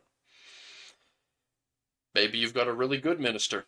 I doubt I'd build one specifically for. I doubt I would build one of these specifically because there's a minister I like. It would probably be a case of this minister is someone I like, so I'm gonna choose to instead of sending them to do something on the fringes of my country, I'm gonna instead have them because they're good at what they do, and I really want to keep them around a bit longer. I'm gonna send them to a more urban location to do their job where I've actually built a hospital. It's only effective if you build them in a town or cities. Forget the rural lands using hospital. The numbers of towns and cities are small after all. Pops don't die of age for all we know. Yeah, pops don't die of old age. It's specifically something you'd probably want to build in an urban place. I highly doubt you even can build these in rural locations. You'd want to build them in an urban center because it gives plague resistance, so it's less likely that the massive amount of pops you have in your cities will die of the plague. But closing out that one for what was this? Yeah, university. Okay. Lots of little modifiers here. Age of Renaissance buildings. That's the early game. You can start building these, and the Italians probably have a few already. Renaissance building that is rather beneficial for your towns and cities. Following benefits: literacy for nobles goes up. Literacy for burghers goes up. Cultural This influence. gives so much. This gives so much literacy for that location. Monthly 0.1 literacy a goes up. month. You're gonna get 1.2% a year. That's a lot, So especially when there are caps. yeah, that'll bring you to the cap a lot faster. Indeed, that's very nice. I know I'd be building this before I'd be building any hospitals. I'm gonna be honest.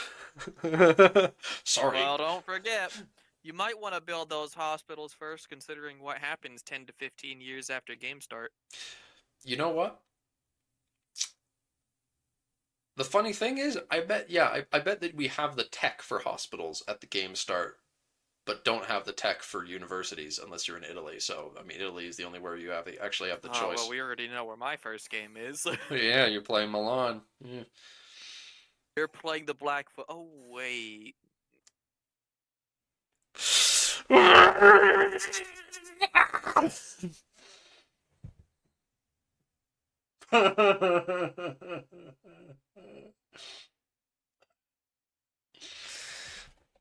Migration attraction goes up as well. Cultural influence is the attack. Yeah, that's your offensive cultural bonus. Migration attraction goes up. And institution growth is doubled. This is a very good building. This is very, very good. And the production methods, paper, books, and glass. That's not bad at all. It's definitely helping out the sand meta with all the glass, though. Did the Blackfoot ever invent universities? They actually do have a university. There's a university on that reserve. That's a funny thing. Well, the Kainai one at least. And the really big one. I don't know if was- there's one for the other two. I don't know if the other two Blackfoot reserves for the other two tribes have any. It's like a decade old. Remember, we only stopped throwing them into residential schools like 2 decades ago. They've only. It's not like they could have been having a university back then. Glorious. I thought they did. They were a glorious advanced empire, right? Well, obviously they had one beforehand, but then we tore it down for the residential schools. Yeah. No, they had no walls. Shut the fuck up. No. No. Tinto Paps? Tinto Maps feedback review. This week we'll be taking a look at Russia. A very anticipated review, which Johan already advanced in some maps last week. A note before we start on this area that we've covered in this update, we've focused on the core Russian lands plus Kola Peninsula. This means that we've not yet updated the lands of Vyatka and Perm, nor those ruled by the Golden Horde. These will be covered in the future Tinto Map feedback posts. So they haven't dealt with Scandinavia yet either. Okay. That's good to know. For the sake of Armas. You know, Armas is here. I was really, because of him asking if the Blackfoot ever invented universities, I've been really looking for an excuse to shit on him for Finland looking the same. So wholesome. But they haven't touched that yet. So, we shall see, Armas. We shall see.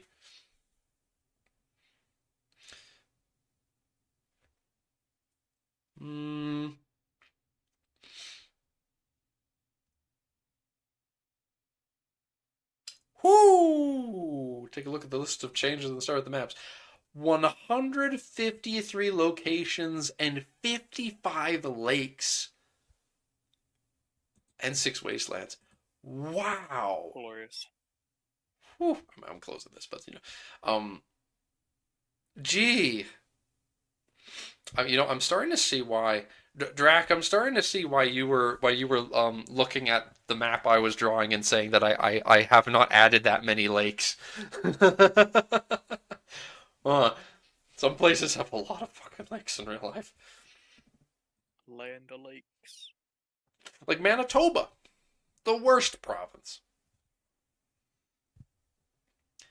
No, I thought that was Alberta that was the worst. No. No. No, I'm pretty sure. We got 3 Novgorods before Great Britain feedback robbed comment. So 3 Novgorods before 3 Novgorods. What? I only see 1. Oh, there's 2. There's 2 Novgorods. I don't see a 3rd one though. Nah, I only see the 2 Novgorods. But it's nice to see this close-up image with the golden horde too.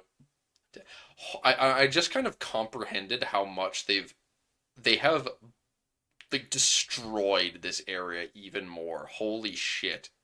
That is disgusting. Also, Glorious Muscovy. Muscovy has been partitioned even more. I wonder how many of these are there. Well, no, they don't. So Muscovy doesn't have vassals per se, right? These are all because they're all in the international organization, and they use the international organization to bully them. I think is how that works. I don't know. I don't quite remember for sure. I like Genoa's land there. That's why Finland is called the land of 1,000 lakes. Oh God. They divided Nizhny Novgorod. Oh, you're right. I don't see it anymore. It's really Oh, there it small. is. There it is. Yeah. Yeah. Nizhny Novgorod's very small now. It used to be like the third power. I think it was like yeah, it was like no, like Muscovy, Novgorod, and then Nizhny Novgorod for like levels of strength. But now I'm very curious about how the populations add up now. First screenshot, you'll see the wider picture of the region. The second, we have the Russian principalities more in detail. The main changes here, besides the additions, is that most of them are now under the Tatar yoke. Speaking of that, two more screenshots. The first with the Io itself, and the second with the lands ruled by Ivan the First, Prince of Muscovy. Oh God. Oh God, how many of these is he going to be in a PU with? Oh yeah. Oh no. So here's the Tatar yoke. Big, vast majority of them. The only ones that aren't in the and Moscow, both in it.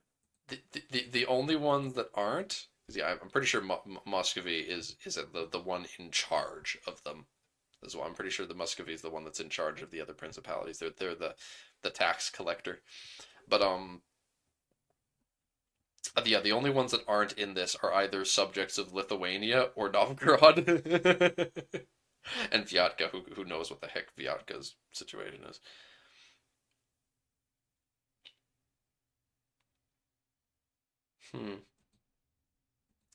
And here's Ivan's here's Ivan's personal union. What the hell? Because yeah, playing as Novgorod, I love this so much. Novgorod is an has an elective system, and they picked like they elected Ivan the First to be their ruler. So Pskov and Oreshek are subjects of Novgorod. Yeah. Well, the other principalities share with Novgorod a personal union under the aforementioned Prince of Muscovy. What happens then when Novgorod elects someone else, other than They become free. I like Personal union breaks. does any is there any sort of diplomatic interaction that happens where like I imagine it other might countries? be possible for Muscovy to hold on to it, see if they can get themselves re-elected. Well, Probably depends on how elections work. I don't think remember we've seen elections, have we? remember no we haven't. Remember personal unions work differently, so it's not a case of Muscovy holding on to it. All of these Yes, people but are how a PU would work is it would require the leader of Muscovy and the leader of Novgorod to be the same person. yes. If someone that isn't also the leader of Muscovy is elected, then it breaks. Yes. The So I Novgorod imagine it does not break. It's that Novgorod leaves the international organization that well, it is breaks personal because union there's not of going to this be much person. of a PU. It does not break. Again, it does not break. I guess there are those. These countries are all also personal unions of him. No, they don't count. So the personal union still exists. It's just that all of these countries are also All ruled right, by the same Novgorod guy. breaks off there.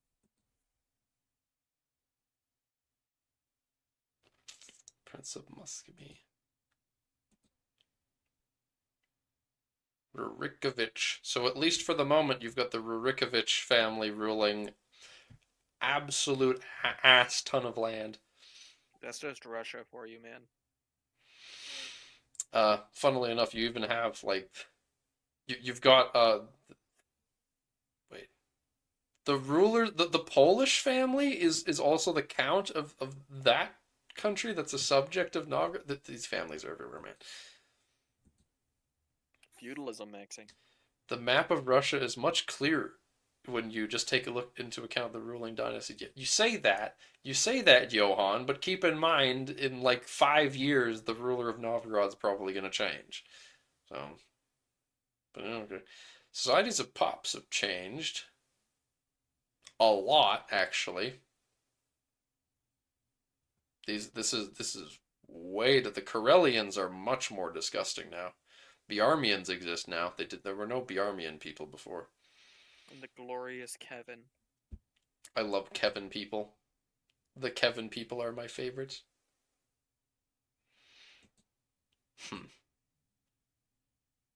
Though I'm always going to be a Sammy stand.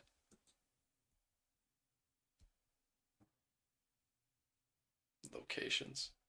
Yeah. Yeah, there's a lot of locations up here. I think every time I look at this, I have to remind myself of the fact that EU5 doesn't do as much. You've really got to get out into useless ass land before they even start to make provinces really big. Like EU5 has some very dense provinces all over the map. That's something I got to remind myself of. Design-wise, look at these tiny motherfucking locations, all the way up in the Kola Peninsula. Even that's crazy. Those are going to be hard to click on sometimes. Even I got to really keep this in mind. Jesus.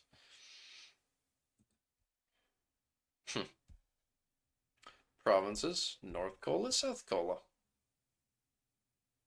Yeah. Oh. Areas. I don't really care. Arctic. Wetlands. Wow, this is all wetlands in the north. Half of Finland. We're talking like 50% of Finland is just wetland. Woo!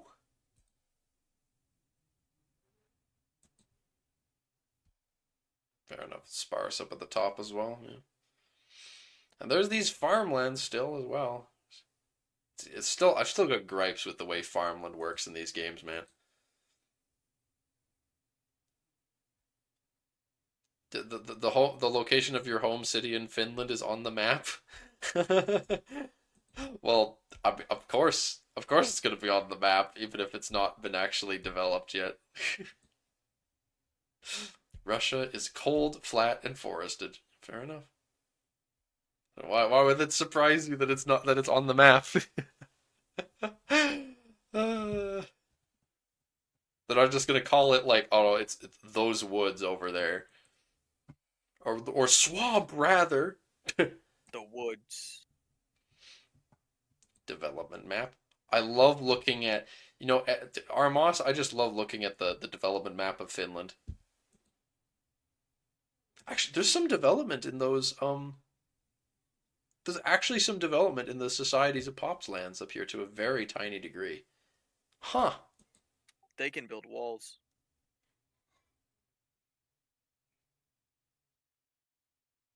That's one thing that Armos will. Yep, there we go. At least we had walls. At least we had walls. Fuck you, Armos. I'm not Native American. You know what? Fuck it. I'm not Native American. I am Ukrainian with a spice of German. And you know what? So you're under the Tartar yoke? Just because Kiev had its walls burned down doesn't mean we can't build better ones than the Finnish can.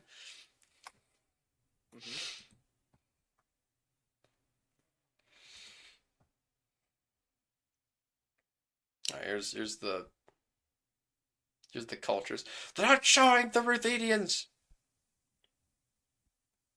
You can very slightly Muscovite. see them at the bottom left. Yes, If you can't see their name, I'm pretty sure that pale blue is them. Well,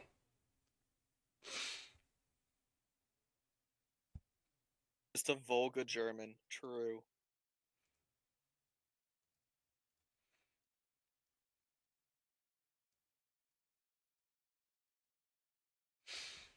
I'm a Volga German on one side of the family, and they married into local families a lot. So, you know, that's why I'm really just Ukrainian with a little bit of spice. That's why I look like Lenin. What can I say? Workers of the world unite. Workers of the world unite. Add the peasants to your parliament right now. We have nothing to lose except our chains. Hmm. This is whack. This culture, Vepsian. The Vepsian culture that's majority in a couple places around here. And then it's just like the actual culture is all the way out here in the east. Also, Ingrian. The rare Ingrian culture. Why do they have to make it the same color as Karelian? Come on, guys. Hmm.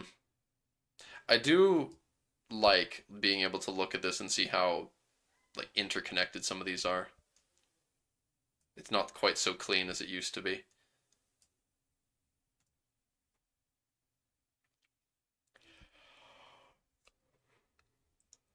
Well, Mr. Eric Shadowblade, you're gonna lose those chains. And you better start driving slow on those icy roads. You need those for the tires. Oh yeah, Ruthenian. That's right. I forgot the Smolenskian and such. Those cultures are under the Ruthenian. They're all Ruthenian cultures that because they split it all up.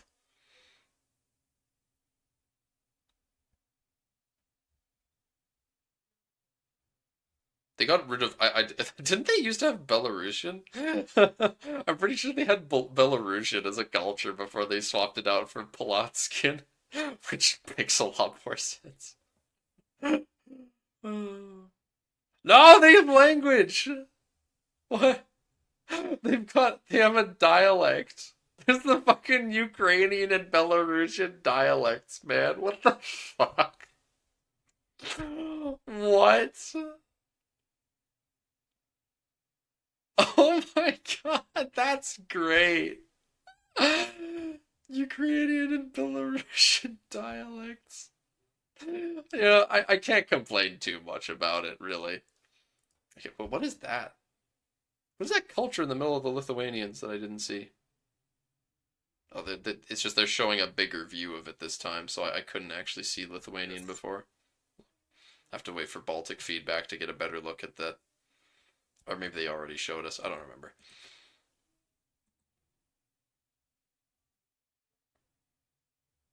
And court languages. You've got all the Latin speaking rulers. Germans. They speak German in Estonia.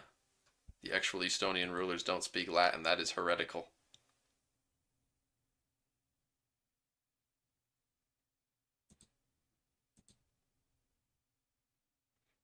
The current proposal for Russia. Russian and Ruthenian languages both belonging to the Slavic language family, and each of them divided into different dialects. Yes. Hmm.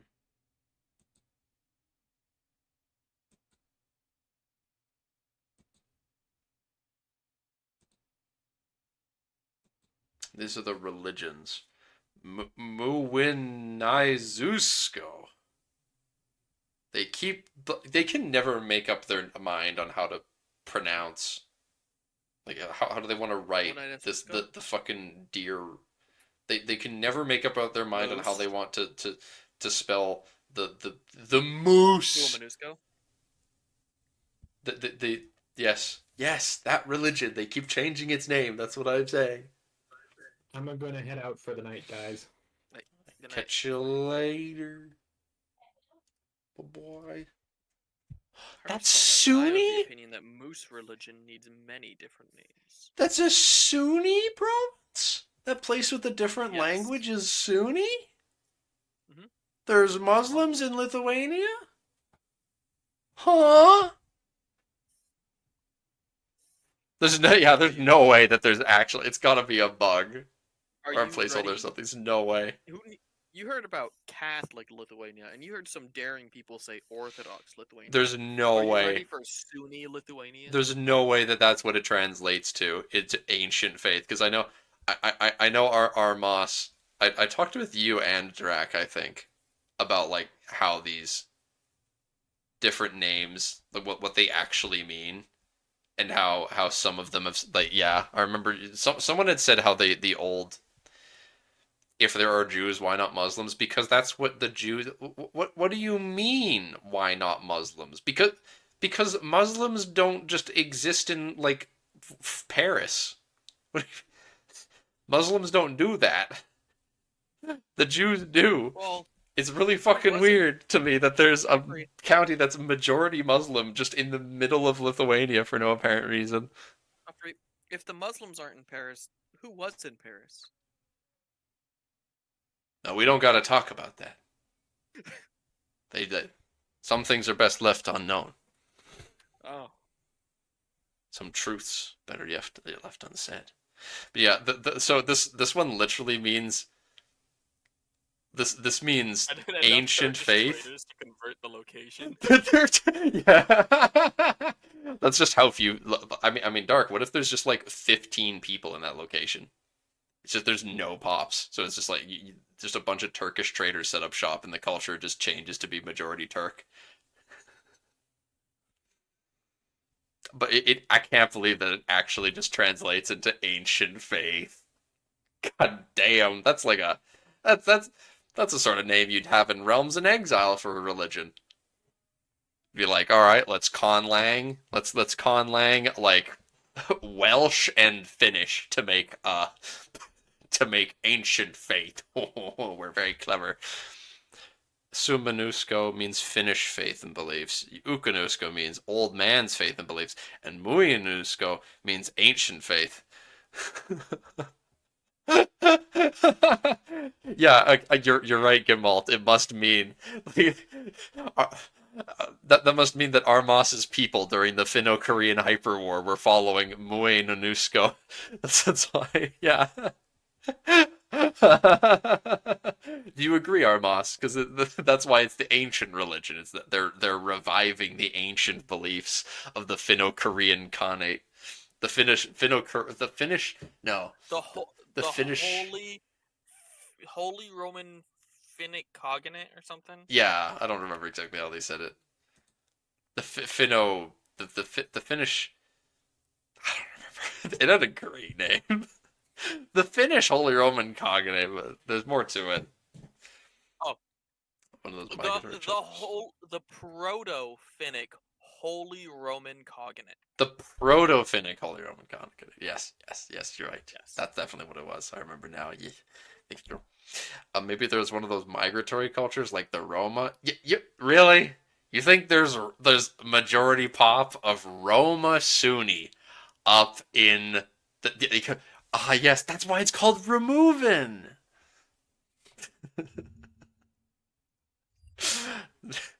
No.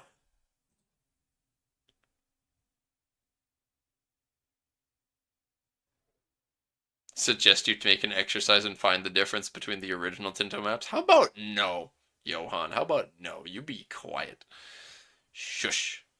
Your great-great-great-great-great-great-great-great-great-great-great-grandparents followed the old pantheon of the Proto-Finnic Holy Roman Cognate, the Muianusko, however you say it.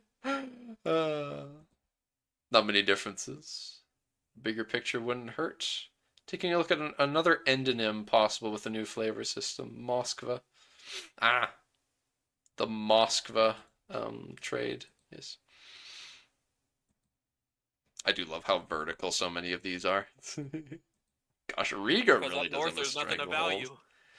Riga has such a stranglehold on the Baltic, man. It's great. I imagine it's not impossible for Stockholm to make one. Yeah.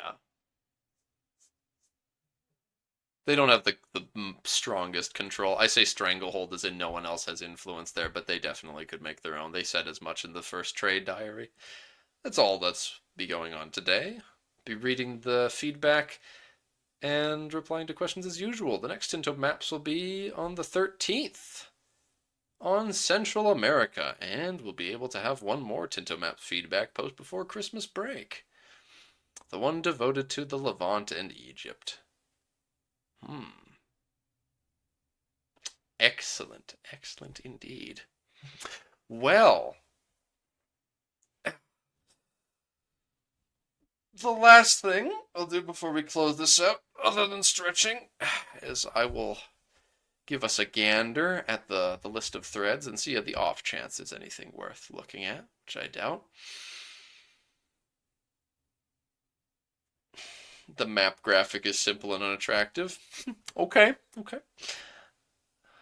How hard-coded is the terrain trinity? I love the terrain trinity. That's one of my favorite things about the map code that I've seen so far, is just the fact that everything is like, yeah, you've got the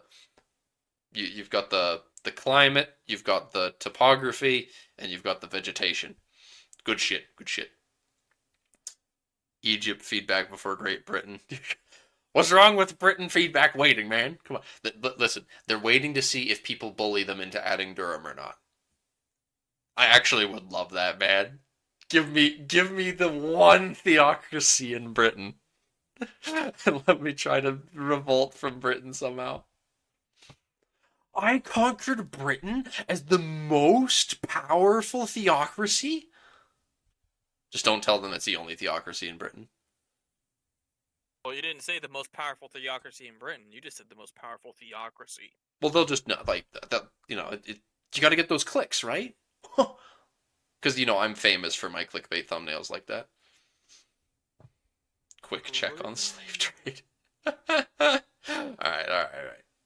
I think that's enough for this.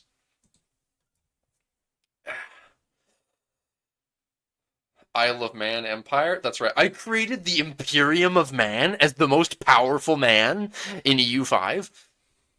Actually, that would be a great thumbnail.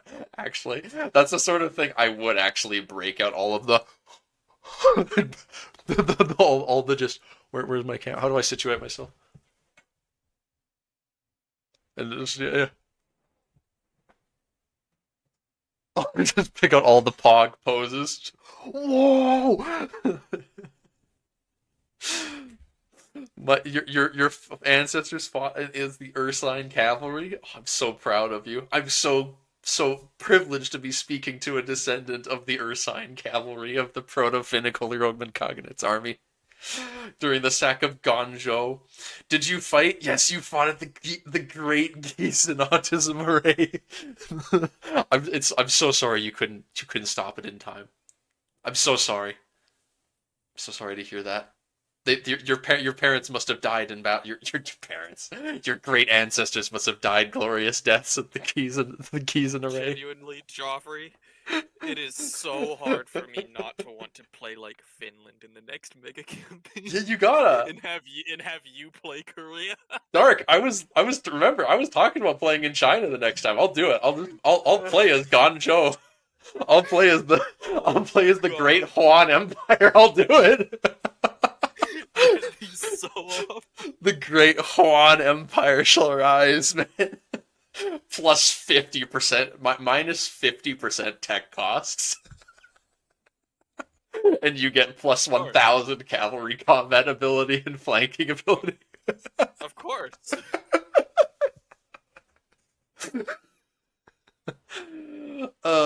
You still have cultural trauma, yeah. Yeah. Makes sense. Alright. That is where we'll wrap this up for now. But I am torn on what I should do next, because I either want to play Imperator for like an hour and a half, or I want to do some modding. I don't know which I want to do more. I got feedback on the mapping work I'd done, so maybe I can change the mapping stuff I've been doing, but Drac, of course, wants me to fix the trees. Right. Well, Celicia has to be real. And the trees. Okay. I'll think about it.